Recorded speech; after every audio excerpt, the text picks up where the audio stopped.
बेटा आप लाइफ में कोई भी काम करते हैं ना तो आपको फोकस होके सिंगल टारगेट के ऊपर जो है वो काम करना पड़ता है। ठीक है, आप एक समय में दो काम या दो से ज़्यादा मल्टीपल काम नहीं कर सकते हैं। आजकल सबसे ज़्यादा जो डिस्ट्रैक्शन का बच्चों में मेन रीज़न है वो उनका माइंड जो है वो बहुत ज़्यादा चीज़ों में जो डिस्ट्रैक्ट रहता है और वो फुल्ली कंसंट्रेट नहीं हो पाते हैं। अब पुराने टाइम के आप देखिए कि जैसे बुजुर्ग होते थे वो कई बार बातें करते थे कि उस टाइम का एक मैट्रिकुलेट है वो आज का जो बंदा है ग्रेजुएट पोस्ट ग्रेजुएट उसके बराबर उसको नॉलेज होता था, क्योंकि वहाँ पर उस टाइम काफ़ी स्टिकनेस होती थी।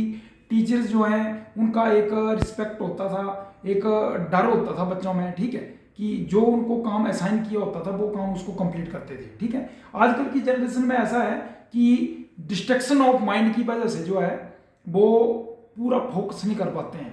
अगर कोई बच्चा जैसे कोई सब्जेक्ट पढ़ रहा है तो विद इन 1 और 2 आवर्स के बीच में ही उसके माइंड में पता नहीं कितनी चीज़ें जो है वो आ जाती हैं। साथ में बच्चा सोशल मीडिया भी यूज़ कर रहा होगा, साथ में और चीज़ कर रहा होगा यूज़। ठीक है, तो जब तक आप किसी भी काम में फुल्ली कंसंट्रेट नहीं होते हैं तब तक आप अपने मकसद में कामयाब नहीं हो सकते हैं। ठीक है, तो बच्चों मेरा इस वीडियो का बनाने का मेन मीनिंग यही है कि आप कोई भी काम करते हैं तो आप एक समय में एक ही काम करो।